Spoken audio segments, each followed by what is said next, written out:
Mateus capítulo 14, do versículo 22 ao versículo 33. Jesus anda por sobre o mar. Diz assim a palavra do Senhor: Logo a seguir, compeliu Jesus os discípulos a embarcar e passar adiante dele para o outro lado, enquanto ele despedia as multidões. E despedidas as multidões, subiu ao monte a fim de orar sozinho. Em caindo a tarde, já estava ele só. Entretanto, o barco já estava longe a muitos estádios da terra, açoitado pelas ondas, porque o vento era contrário. Na quarta vigília da noite, foi Jesus ter com ele, andando por sobre o mar. E os discípulos, ao verem-no andar sobre as águas, ficaram aterrados e exclamaram: é um fantasma! E tomados de medo, gritaram. Mas Jesus imediatamente lhes disse: tende bom ânimo, sou eu, não temais. Respondendo-lhe Pedro, disse: se és tu, Senhor,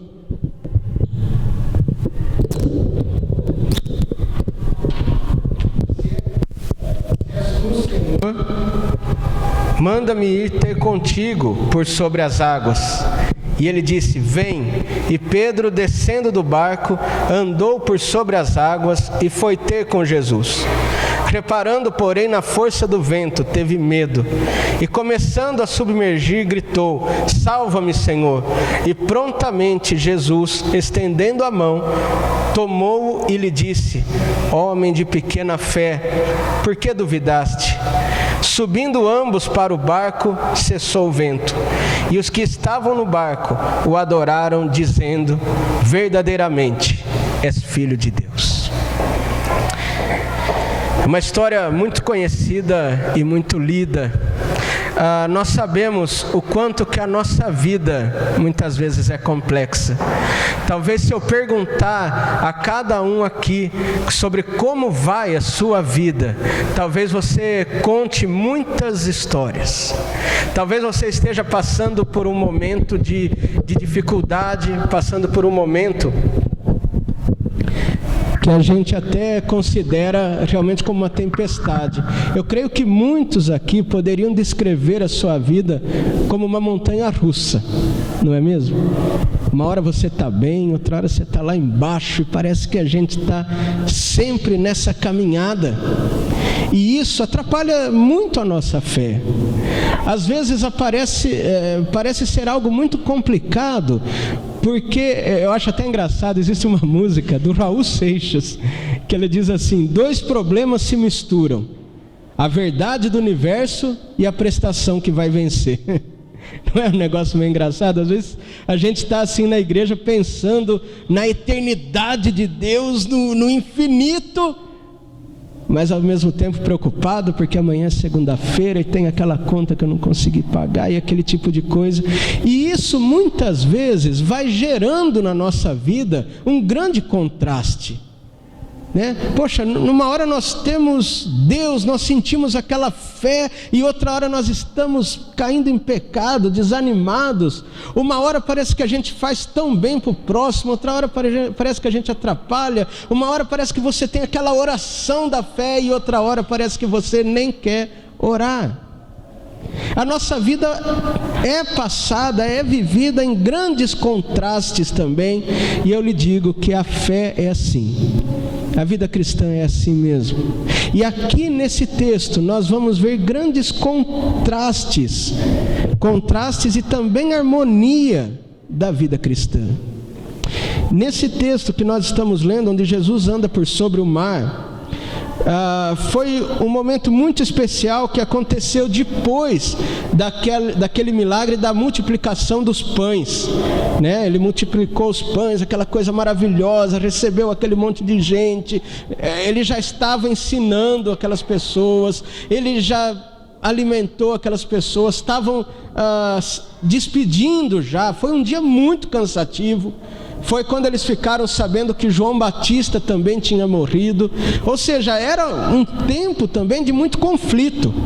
Às vezes a gente lê os textos e não nota quanto conflito existe ali. E eles estavam nesse conflito, e é já de noite, depois que despediu a última pessoa E é aqui que nós podemos ver também contrastes, mas também harmonia na vida cristã para aquele que tem fé. O primeiro contraste que eu vejo aqui é o contraste entre a fé de um lado e a superstição do outro. Fé e superstição são duas coisas totalmente diferentes. E às vezes a gente acaba carregando as duas. A primeira coisa que a gente vê aqui é que Jesus, por um lado, está orando só. E por outro lado, os discípulos vão sentir medo e ter até superstição. Como eu disse, foi um dia de muitas emoções e de muitas dificuldades para Jesus e para seus discípulos. E agora era necessário que eles se afastassem um pouco. E às vezes quando eles iam para o barco, sabe para que eles iam para o barco? Para descansar. Porque se eles ficassem em terra, todo mundo vinha atrás. E em outro texto até demonstra mais esse cuidado de Jesus, onde ele diz, olha, vamos descansar um pouco agora. Jesus também nos chama assim para o descanso, ele sabe o quanto eles estavam cansados. Agora é interessante que embora Jesus coloque ele no barco e diz, olha, vai indo, como que vai descansando, o próprio Jesus sai ao monte para orar. Ele estava também, talvez até mais cansado que os seus discípulos. Havia muita coisa na cabeça de Jesus.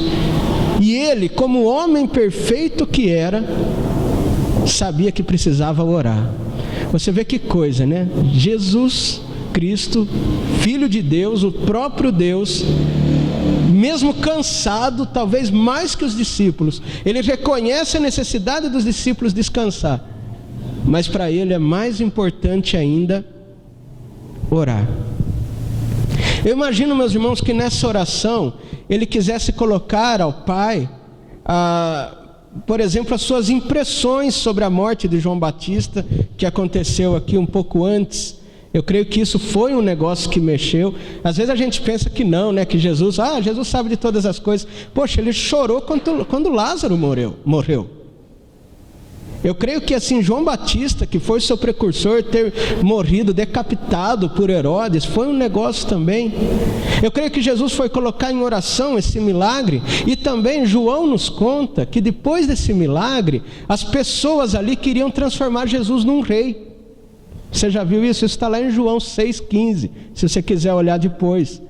Ou seja, eles viram que Jesus dava pão, falou, opa, esse aqui tem que ser o nosso rei. E Jesus não, falou, vocês não entenderam nada. E eu creio que assim foi tanta coisa que Jesus saiu para orar.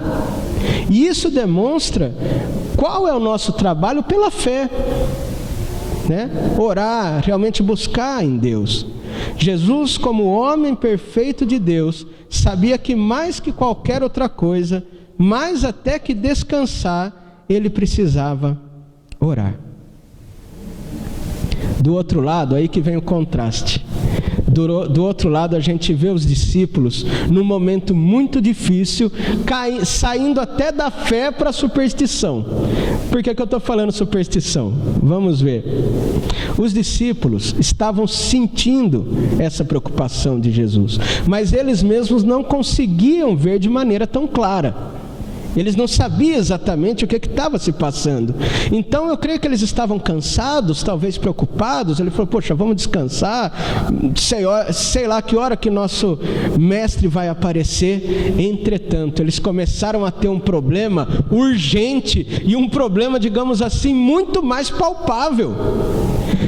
Começou uma tempestade ali no mar da Galileia, de maneira que as ondas batiam e viravam o barco, e eles estavam preocupados. Gente, quem já navegou aqui? Quem já foi no mar aqui?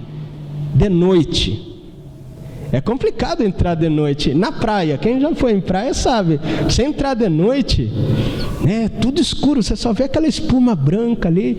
Eu mesmo às vezes até me arrisquei, fui até um tanto, mas você não tem coragem de ir como você vai durante o dia.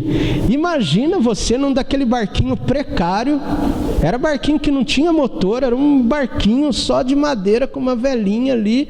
E aquela coisa, gente, era um perigo real.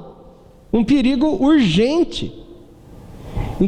Você começa a entender? Às vezes é isso que acontece na nossa vida. Você até tem aquele momento onde você vem, ouve aquele sermão, o seu coração se enche realmente, mas de repente você está lá no seu dia a dia e vem essas tempestades. E gente, o perigo que eles estavam passando aqui era de morte. Não tinham o que fazer. Ainda que se soubesse nadar, quem já pôde ver o tamanho do Mar da Galileia, ninguém aguenta, né? É um lago, na verdade, o Mar da Galileia, né? Embora ganhou o nome de mar por ser muito grande, é um lago. Mas se eles virassem ali, o que ia acontecer? E eu fico imaginando, meus irmãos, como que para eles era tudo confuso. Porque eles acabaram de ver Jesus fazendo um milagre, onde de 5 pães e 2 peixinhos, ele alimentou mais de 5.000 pessoas. E agora passando por aquilo, a nossa fé não fica bagunçada? Uma hora a sua fé aumenta, você vê o milagre de Deus, outra hora você passa dificuldades na sua vida que você fala, puxa vida, como é que pode? E eu creio que eles estavam muito confusos. Eu até não duvido se eles pensassem assim, puxa vida, mas o que eu fiz para merecer isso? O que nós fizemos para merecer isso? Nós estávamos com Jesus até agora, participamos do milagre, fizemos tudo certo. Por que isso está acontecendo? E o desespero realmente caiu sobre eles. Vai olhando as duas cenas, Jesus orando por coisas sérias, mas eles aqui com coisas sérias também, com medo.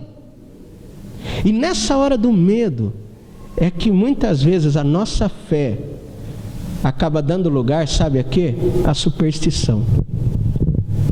Superstição são aquelas crenças populares que vem não sei nem de quando, e que às vezes a gente se vê ali meio preocupado, você não consegue uma resposta clara de Deus, então você fala, bom, eu acredito em Deus, mas sei lá, deixa eu ver o que esse horóscopo vai falar aqui para mim. Ou então alguém apresenta uma simpatia para você fazer, e você fala, não custa nada, né? Mal também não vai fazer, e tal. E a hora que você vê, você pensa que isso é fé, mas não é superstição, é medo. E é interessante que eles estão naquela tempestade, naquele momento terrível, e Jesus aparece. Gente, fala a verdade, o que a gente mais gostaria no momento de tempestade na nossa vida? Ver Jesus. Eles viram Jesus, mas o medo deles era tão grande e a fé tão pequena que eles interpretaram que, é um fantasma. Gente, cadê a fé desses homens? Não dá risada não, que às vezes a gente faz igual. Não faz? Às vezes é Jesus querendo nos ajudar, Jesus vindo com a sua palavra, e na verdade a gente, por causa da falta de fé e por causa da superstição, começa a pensar que ele é fantasma. Gente, Jesus nunca ensinou nada sobre fantasma. Não existe fantasma na Bíblia. Por isso que eu chamo de superstição. Olha aqui, 12 homens escolhidos a dedo por Deus, acreditando em fantasma. Às vezes eu vejo, tem uns crentes que acreditam em umas coisas assim, mas gente, não tem nada disso na Bíblia. Mas vai que tem, né? Até tem se tornou como que um ditado, uma referência, até geralmente é dito em castelhano, que diz assim, bom, eu não acredito em fantasmas, mas que eles existem, eles existem. Às vezes a gente é meio assim, não, acreditar eu não acredito, mas, né, você está de noite sozinho na sua casa, não sei o que, escuta um barulho, primeira coisa, fantasma. Onde que a gente aprendeu esse negócio de fantasma? Na Bíblia não foi. Então é bom você pensar. Agora você vê, por outro lado, eu estou até brincando um pouco com isso, mas é para mostrar que esses homens eram gente como a gente. Poxa, acabaram de ver Jesus fazendo o milagre, mas na hora do aperto, fantasma. Confundiu o próprio Jesus com fantasma. Fique atento, porque às vezes a gente fica distante do conhecimento de Deus e o nosso medo acaba interpretando errado até mesmo a pessoa de Jesus Cristo. E é nessa hora que a nossa fé, ao invés de ser aquela fé bíblica calcada na palavra, a gente começa a cair para a superstição, para as crendices que a gente aprendeu, não sei nem de quê. Os estudiosos até dizem que na época se acreditava que quando uma tempestade acontecia, era porque tinha algum espírito movendo as águas. Eles logo pensavam em demônio, alguma coisa assim. E eles caíram nessa superstição ao invés da fé. Esse é o primeiro contraste. É um contraste, né? Jesus de um lado naquela fé, orando seriamente, e eles ali por medo, caindo na superstição. E eu já pergunto para você, com qual dos dois que você se identifica mais? Com o Jesus que ora ou com os discípulos que têm medo de fantasma? Pensa em qual que você se vê mais. Outro contraste que a gente vê aqui vem diretamente de Pedro. E de Pedro a gente vê um contraste entre a coragem e a dúvida, né? Porque Pedro, a hora que viu e todo mundo gritou, é um fantasma, né? Lá no versículo 27, Jesus imediatamente ele disse, tende bom ânimo, sou eu, não temais. Eu acho até legal aqui a atitude de Jesus, porque Jesus nem xingou eles, né? Não, sou eu, gente, vocês estão pensando que é fantasma? Eu acho que se fosse eu ficava bravo. Jesus tem uma paciência, né? E ele entendeu. Eu acho isso lindo, meus irmãos, por ver aqui, a gente vai falar muito disso, como que Jesus entende a fraqueza humana. Ele não ficou bravo com os discípulos. Eu imagino que ele não tenha gostado muito. Falar, vocês não aprenderam ainda, né? Isso tem muito no Evangelho. Mas ele, aqui ele até diz, olha, imediatamente, ou seja, para corrigir qualquer erro, Jesus já gritou, calma, tenha um bom ânimo, sou eu, não tema. Né? Um detalhe, a tempestade ainda não acabou aqui, tá? A tempestade ainda está acontecendo. Jesus está ali no meio das ondas, dizendo, tenham um bom ânimo, sou eu. Porque muitas vezes, gente, a gente pensa que Jesus só aparece para a gente a hora que a tempestade acalma. Não, ele aparece na tempestade, mesmo sem a tempestade terminar. E daí Pedro, então, ele mostra aqui uma coragem muito grande. Se és tu, Senhor, manda-me ir ter contigo por sobre as águas. Olha, bom, Senhor, se é o Senhor, então manda eu ir junto. Todo mundo morrendo de medo e o Pedro querendo encarar a onda. Corajoso esse Pedro. E Jesus diz então para ele, vem. E Pedro, descendo do barco, andou por sobre as águas e foi ter com Jesus. Pedro andou. É tão interessante porque Pedro ele cria aqui uma grande coragem, ele pede para ir, se é o Senhor mesmo, eu sei que o Senhor vai fazer esse milagre. Olha, você vê que ele está aqui com mais coragem, com mais fé talvez que os outros discípulos que pensaram que era um fantasma. E ele chegou a conseguir andar, ele foi até Jesus. Pedro andou sobre as águas. Eu estou enfatizando isso porque geralmente quando a gente lê esse texto, a gente destaca a dúvida do Pedro, né, que tem depois. Mas olha que legal, ele teve essa coragem primeiro. Uma coragem que veio da sua fé. Sim, Pedro tinha fé, e essa fé desembocou em coragem, e ele primeiramente teve fé. Sabe, às vezes a gente não dá nem esse passo de fé. Às vezes a gente já imagina que pode ter decepções, a gente imagina que a coisa não vai acontecer, a gente nem sequer arrisca. Nisso eu quero sim tirar o chapéu para Pedro aqui. Ora, se é o Senhor então, eu sei que se o Senhor der uma palavra, eu vou poder andar sobre as águas. Ele teve essa coragem. E quantas vezes a gente se acomoda na nossa falta de fé e nem sequer temos coragem de dar um passo adiante. O nosso medo já vem antes da nossa fé. Eu acho lindo aqui, sim, a coragem que Pedro demonstrou. Às vezes peço, sim, a Deus para ter essa coragem. Eu não sei se eu teria, você teria? Está lá no barco. Senhor, se o Senhor mandar, eu vou aí com o Senhor. Ele teve uma coragem incrível que vem da fé dele. Ele não teve esse problema. Mas aí vem algo que a gente conhece bem. E tem momentos, eu acho que você pode contar aqui, momentos que você teve grandes passos de fé. Momento em que você falou, não, agora eu vou mudar. Não, a partir de hoje eu vou fazer isso. Não, você ouve aquele sermão empolgante, vai num acampamento, não tem? Aí você fala, agora vai. E até muitas vezes já conseguiu andar, conseguiu dar alguns passos. Mas então chega o momento da dúvida. E isso até com esse grande corajoso que é o Pedro. Ele foi caminhando até Jesus, mas quando estava chegando, a ideia que dá é que ele já está bem perto de Jesus. Ele começa a ver o que ele está fazendo. Gente, eu estou andando no mar, em cima da tempestade. Ali, ele começou a duvidar. E quando ele começou a duvidar, toda aquela fé dele é como se viesse por água abaixo. E ele começou a afundar. E enquanto eu estava lendo esse texto, eu me perguntei, do que Pedro duvidou aqui? Qual foi a dúvida do Pedro?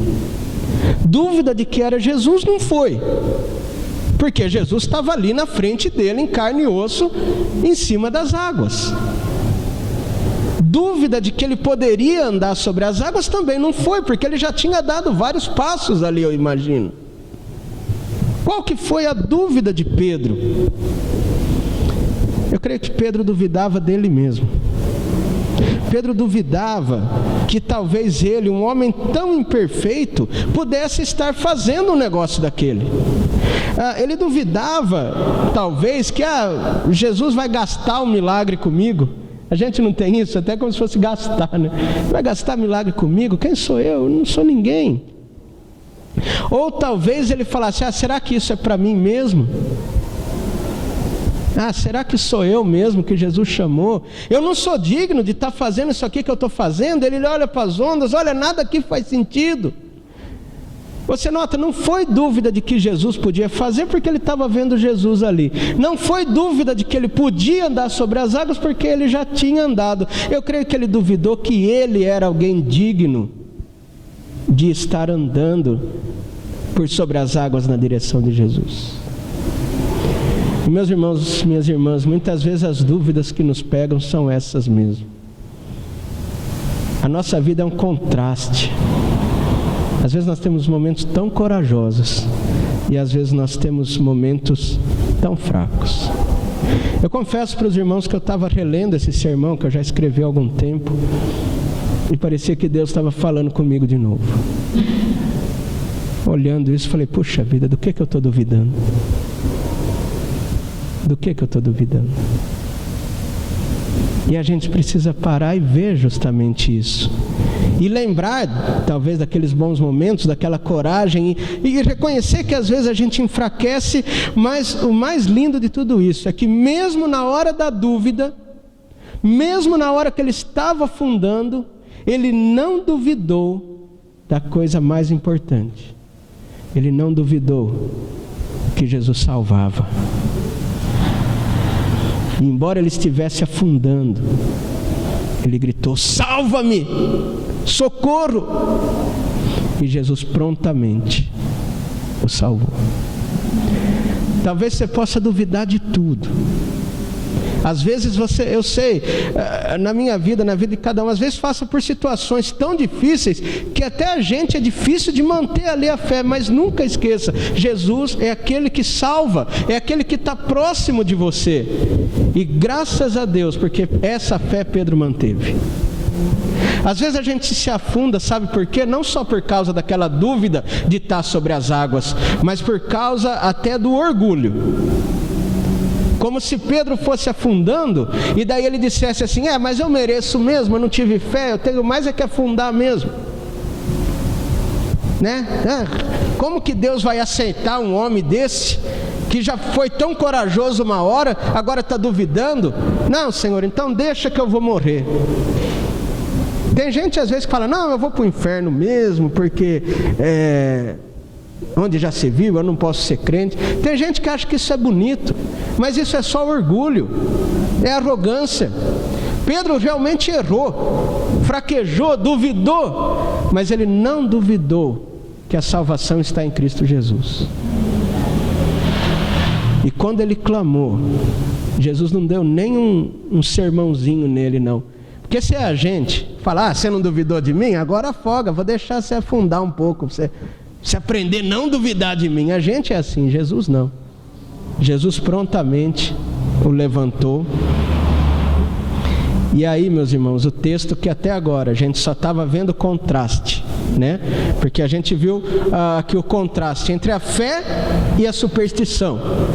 Agora a gente viu o contraste entre a coragem e a dúvida. Mas agora, ao invés de contraste, ou seja, de duas coisas opostas, a gente vê então a harmonia. A harmonia entre salvação e adoração. Porque a salvação está em harmonia com a adoração. A gente adora à medida que a gente reconhece a salvação. E quando a gente é salvo, essa salvação nos leva a adorar. A Bíblia diz que Jesus prontamente estendeu a mão a Pedro. Prontamente. Embora ele tivesse demonstrado aquela grande falta de fé, depois de um momento tão nobre, Jesus não o abandonou. Jesus questionou sim a sua fé, para que ele mesmo pudesse pensar, para que ele mesmo pudesse entender. E Jesus então lhe pergunta: homem de pequena fé, por que você duvidou? Você vê que é a interpretação, às vezes até no tom de voz que você dá. Jesus reconhecia a fraqueza dele. Você viu que quando eles pensaram que ele era um fantasma, Jesus não ficou bravo. Jesus na verdade disse: olha, sou eu, tenha um bom ânimo, calma. E agora é assim, ele teve pouca fé, mas ao invés de Jesus, vamos dizer, fazer ele sofrer um pouco mais, prontamente ele atendeu e falou: homem de pequena fé, por que você duvidou? E Pedro iria aprender muito ainda durante sua história sobre o que é ter fé. Nós ainda vivemos numa cultura de merecimentos e não merecimentos, de castigo, de punição. Não, tem que sofrer mais um pouco. Não. A gente tem que aprender a estender a mão como Jesus estendeu. Saber que muitas pessoas fraquejam na fé, sim. E nós, se estamos fortes, se estamos em pé, nós temos que ajudar a levantar. E muitas pessoas também não pedem ajuda, não pedem socorro nem para Jesus, vão se afundando, inventando desculpas. Não, fui eu que duvidei, Senhor, eu não mereço nada, pode deixar que eu afundo. Ora, todo pecado é perdoado. Que pecado que não é perdoado? Que pecado que não é perdoado? Realmente foi o pecado da dúvida? Foi, mas ali estava Jesus para puxar de novo. E às vezes você cai na sua vida espiritual. Eu já vi muita gente cair nessa vida espiritual porque não se perdoa. Ora, Jesus de braços abertos na cruz perdoando você, mas você não se perdoa. E não clama, não busca. Aqui nós vemos que Jesus está pronto para salvar. E prontamente o salvou. E isso resultou em verdadeira adoração. Por isso que nós adoramos. Por isso que nós estamos aqui neste culto, cantamos belos hinos, mas a verdadeira adoração vai vir do coração daquele que foi salvo, que sabe o tamanho da obra e do amor de Deus. E no versículo 33 é dito então: e os que estavam no barco o adoraram, dizendo: verdadeiramente és filho de Deus. Aí a salvação virou adoração. Só quando entraram no barco que as águas se acalmaram, eles viram o tamanho de tudo que aconteceu ali e não restava mais nada a fazer a não ser adorar ao Senhor. E isso é adoração, gente. É quando justamente não resta mais nada a fazer a não ser olhar a grandeza de Deus. Em todo esse tempo, os outros discípulos estavam no barco com os mesmos sentimentos, com medo, com desconfiança, com dúvida, com falta de fé. Todos ali estavam iguais, no mesmo barco. Alguns talvez poderiam estar até julgando as atitudes de Pedro. Ô Pedro, como é que você dá uma dessa, né? Mas ele mesmo não teve coragem de descer, né? Ninguém teve a coragem que Pedro teve, nem a dúvida, mas também não teve a salvação, mas todos estavam ali vendo o que estava acontecendo. E é interessante porque aqui na igreja nós podemos dizer, nós estamos todos no mesmo barco. Alguns demonstrando fé, outros demonstrando dúvida, outros pensando, mas meus irmãos, essa hora a gente tem que focar em Jesus Cristo. Eu sei que cada um tem sua dúvida, sua fé, sua vida, seu jeito, mas aqui é onde nós paramos um pouco e olhamos para o autor e consumador da nossa fé. Eles conheceram o poder e o amor de Jesus, e eles não poderiam ter outra atitude senão adorá-lo. E o que era adoração? Reconhecer aquilo que Jesus é. Vocês viram que na hora o que eles reconheceram foi verdadeiramente: esse é Filho de Deus. É algo que vem espontâneo, que vem natural, que vem aqui. Você não fala porque se aprendeu desde criancinha. Não é simplesmente porque você está acostumado a ir na igreja, mas é porque a experiência que você teve aqui dentro te leva a entender quem que é esse Deus. É isso, meus irmãos, que nós precisamos buscar. É só dessa maneira que nós vamos adorar de verdade, nos empenhar no serviço da igreja. É só a hora que a gente entender o tamanho da salvação. Eles sabiam, eles reconheceram que Jesus era o Filho de Deus, não só porque receberam essa informação, mas por causa da experiência que eles tiveram.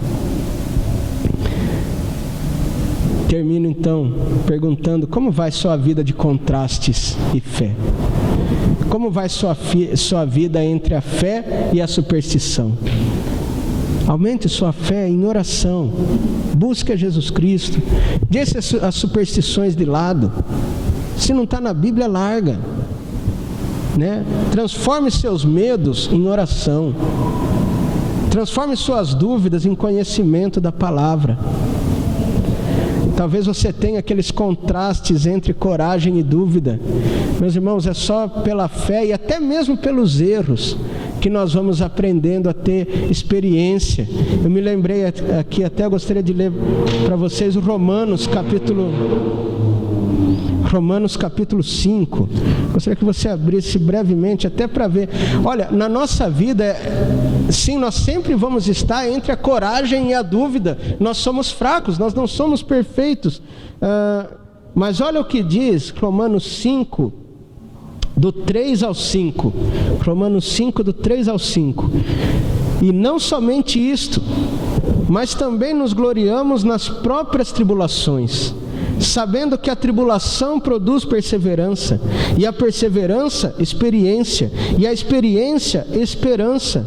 Ora, a esperança não confunde, porque o amor de Deus é derramado em nosso coração pelo Espírito Santo que nos foi outorgado.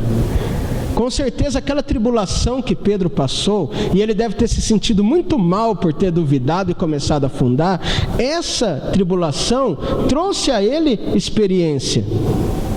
Trouxe perseverança, porque ele se manteve firme. Essa perseverança trouxe a ele experiência, e essa experiência deu esperança. Por isso o apóstolo Pedro, que ainda iria cometer outros erros, se manteve firme até a morte, nos ensinando tantas coisas maravilhosas sobre Deus. A sua vida vai estar em contrastes também, momentos de coragem, momentos de dúvida, mas reforce a sua fé em Jesus Cristo, para isso estar em esperança. E principalmente, que na nossa vida, na sua vida, haja uma harmonia entre a salvação e a adoração, entre a experiência que nós temos com Deus e o louvor, porque esse é o culto verdadeiro que Deus espera de nós. Que Deus assim nos abençoe e que a nossa vida de contrastes se transforme numa vida de harmonia entre a nossa fé e o nosso viver. Que Deus assim nos abençoe. Amém.